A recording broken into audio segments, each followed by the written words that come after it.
assigned to dorms carved into the side of a floating island called Verity's Spire.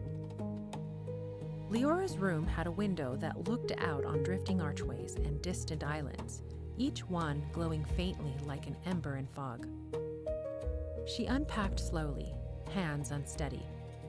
She had imagined magic like fireworks, bright, loud, controllable.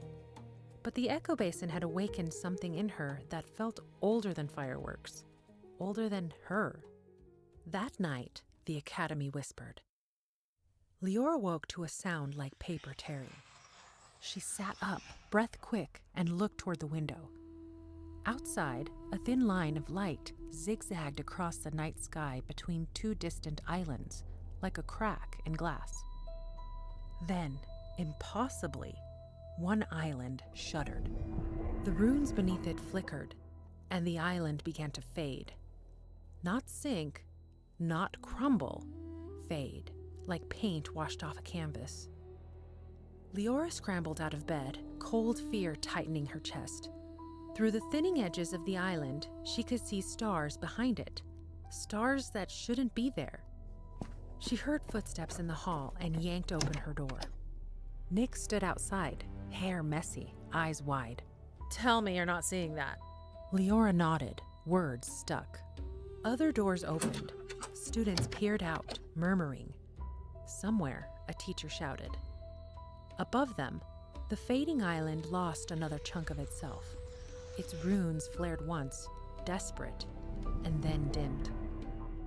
Liora felt it like a pressure change in her bones, a tear in reality, a thin scream of silence. Professor Marel arrived at a run, robes snapping behind her like a banner. She took one look at the fading island and swore, softly but unmistakably. Then she lifted both hands.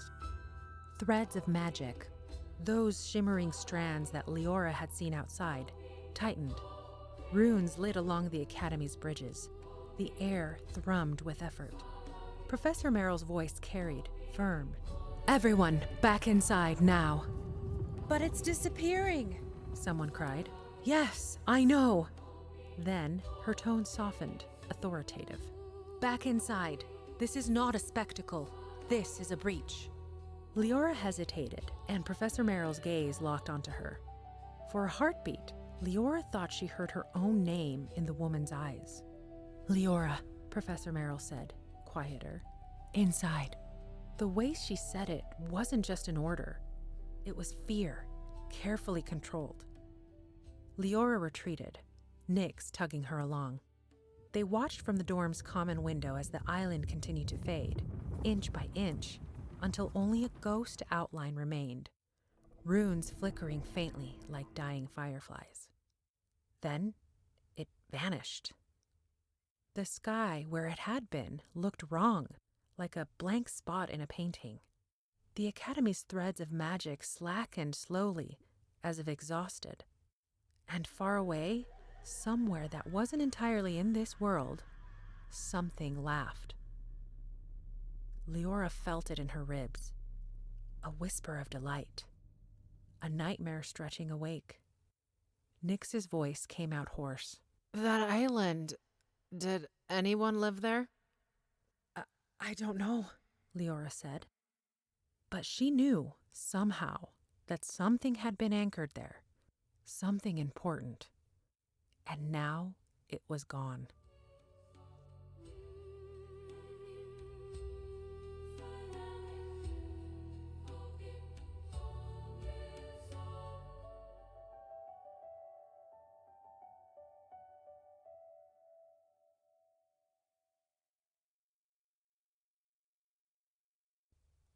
The next morning, the academy tried to pretend nothing had happened.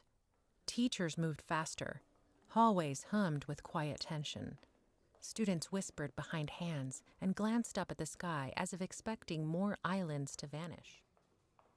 In dream-weaving class, Professor Marel stood before a chalkboard that wrote on itself. She looked like she hadn't slept.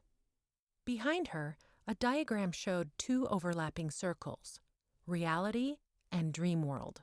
Where they intersected was labeled boundary. "The Dreamworld," she said. is stabilized by the Academy's anchors, rune arrays embedded in each island. Those anchors keep the boundary from thinning. She tapped the board. One circle trembled. A crack appeared between them. Last night, one anchor failed. Her eyes swept the room. The island of Hushmere is gone. A stunned silence. Nyx whispered, Hushmere? That sounds like something you would catch from a cursed spoon. Professor Marel continued, voice controlled. Hushmere housed the archive of first dreams. It contained records of the earliest dream creatures, the first fractures, the original boundary spells. Leora's stomach dropped.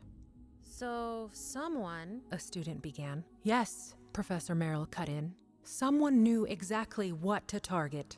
She drew a line through the boundary, thick and jagged, a deliberate unraveling. From inside. A girl in the front row scoffed nervously. Well, we have wardens, guardians. Surely the staff We are not immune to mistakes, Professor Marel said. Or to ambition. Her eyes hardened. From this moment forward, Dreamworld excursions are restricted. No student enters without direct supervision. No one leaves their assigned island after curfew. Groans, mutters. Nyx leaned toward Liora. That means someone's gonna break curfew. Leora's heart thumped. Nyx. Nyx's grin was all teeth. Oh, come on. You felt that laugh, didn't you? Something is messing with us. Liora opened her mouth to deny it, but her echo sight stirred like a faint hum behind her ears. She had felt it, like a thread pulled tight. Professor Marel's gaze slid towards Liora again, briefly, then away, as if she had sensed the same. As class ended, Professor Marel called out, Liora Vey, stay here. Leora's throat tightened. Nyx mouthed, good luck, then scattered out.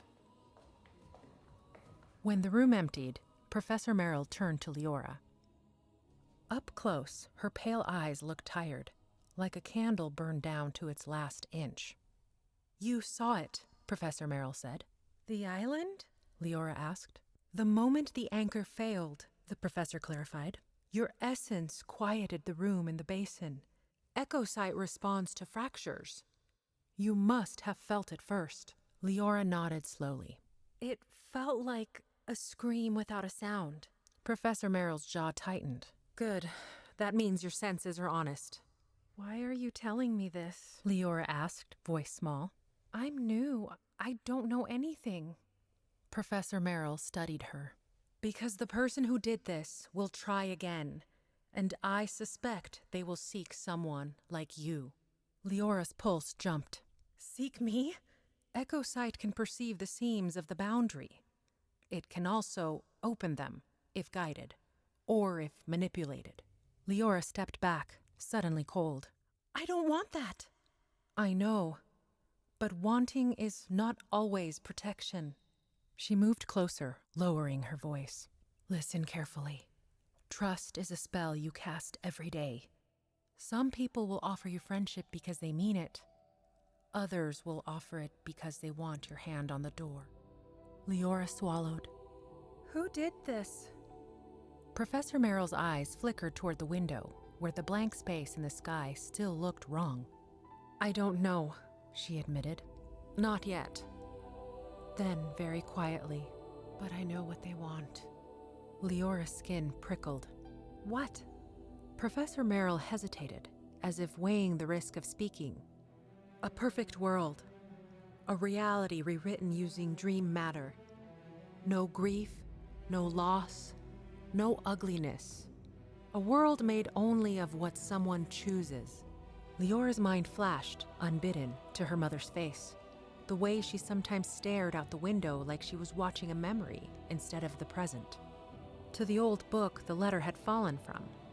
To the grief her mother never named. A perfect world. The idea landed like temptation and threat at once. That's impossible, Liora whispered. Professor Marel's expression was grim. It should be. But the dream world is born from emotion.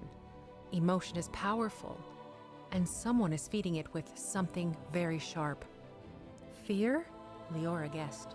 Professor Marel nodded. Fear. And longing. Leora's echo sight hummed again, like a distant chord.